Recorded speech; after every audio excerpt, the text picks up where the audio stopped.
মহিলাদের সুরক্ষা যদি আসতো তাহলে মণিপুরে যখন মহিলাগুলো জ্বালিয়ে দেওয়া হলো, রেপ করা হলো, তাদের কাছে গেল না কেন? মণিপুরটা কি ভারতবর্ষের একটা রাজ্য নয়?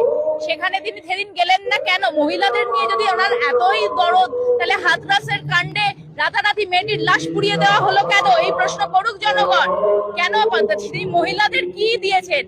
মহিলা বিলকিস বানুর যারা ধর্ষক, বাচ্চা পেটে অন্তঃসত্ত্বা নিয়ে যে মহিলাকে ধর্ষণ করতে পারে তাদেরকে গলায় মালা পরিয়ে তাদেরকে মুক্তি দিয়েছে, তাদের শাস্তির জায়গায় তাদেরকে আহ্বান জানিয়েছে, তাদেরকে মালা পরিয়েছে, জয়ের মালা পরিয়েছে। তো সেই রকম একটা দল কখনোই মহিলাদের সুরক্ষার কথা বলতে পারে? এর পেছনেও কোনো ষড়যন্ত্র আছে।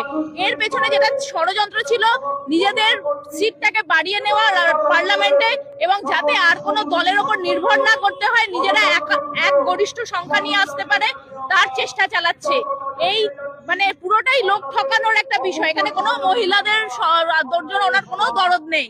মহিলাদের জন্য যদি দরদ থাকতো তাহলে আজকে রেপিস্টদের উনি জেলে ভরতেন, আজকে রেপিস্টদের উনি মন্ত্রিত্বে বসিয়ে রাখতেন না। দিল্লিতে যে রেসলারদের ওপর অত্যাচার হয়েছিল, সে কিন্তু বিজেপিতেই রয়ে গেছেন, তাকে কিন্তু কোনো শাস্তি দেওয়া হয়নি, কিন্তু রেসলারদের চুলের মুঠি ধরে টেনে নিয়ে গেছে। আমরা দেখেছি, আমরা সাক্ষী সেই সব ঘটনার। তো উন্নাও বলে যে ঘটনা ঘটেছে, বিভিন্ন জায়গায় মহিলাদের ওপর যেভাবে অত্যাচার, আক্রমণ নেমে এসেছে, যেভাবে বাংলা ভাষার উপর আক্রমণ নেমে এসেছে, যেভাবে আমাদের খাওয়া দাওয়া সবকিছুর স্বাধীনতা সে ছিনিয়ে নেবে। আমরা কিভাবে, আমরা কোনো দলকে আনি না নির্বাচন করে যে আমাদের স্বাধীনতাকে ছিনিয়ে নেয়।